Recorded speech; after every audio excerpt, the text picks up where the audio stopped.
Details begin to emerge about D&D's Dark Sun book.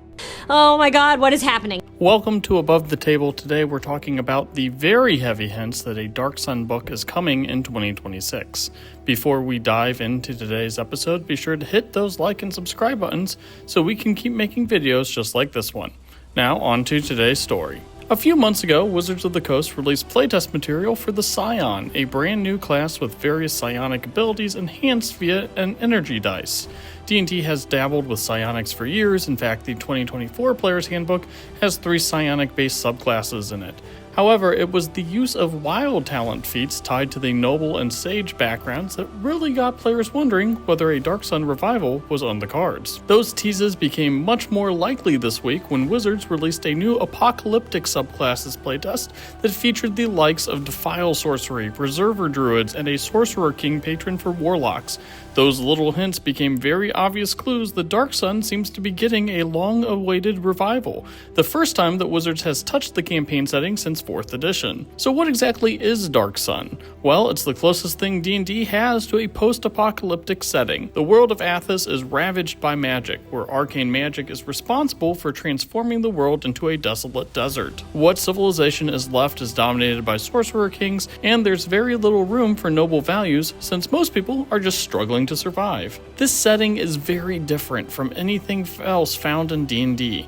Metal is a precious commodity in Athos, slavery is commonplace, and gladiator fights provide amusement for the wealthy and elite.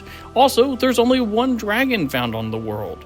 There's also no gods, so clerics and druids are instead powered by the elemental planes as opposed to their faith. While Dark Sun received official support back in 4th edition, it seemed increasingly unlikely that it would ever get any kind of revival for 5th edition. In fact, former D&D executive director Kyle Brink called the campaign setting problematic due to the use of slavery and inequity as central themes for the setting.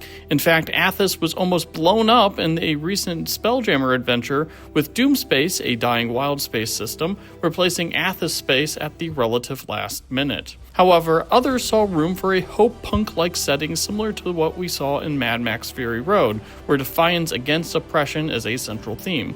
Given how radically different Ravenloft was when it was officially revived back in 2021, it's possible that we could see a similar rework for Athos when Dark Sun launches, presumably next year.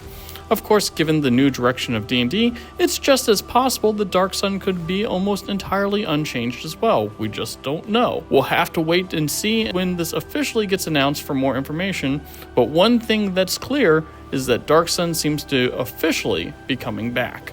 So what do you think of Dark Sun's return? Let us know in the comments, and don't forget to hit those like and subscribe buttons.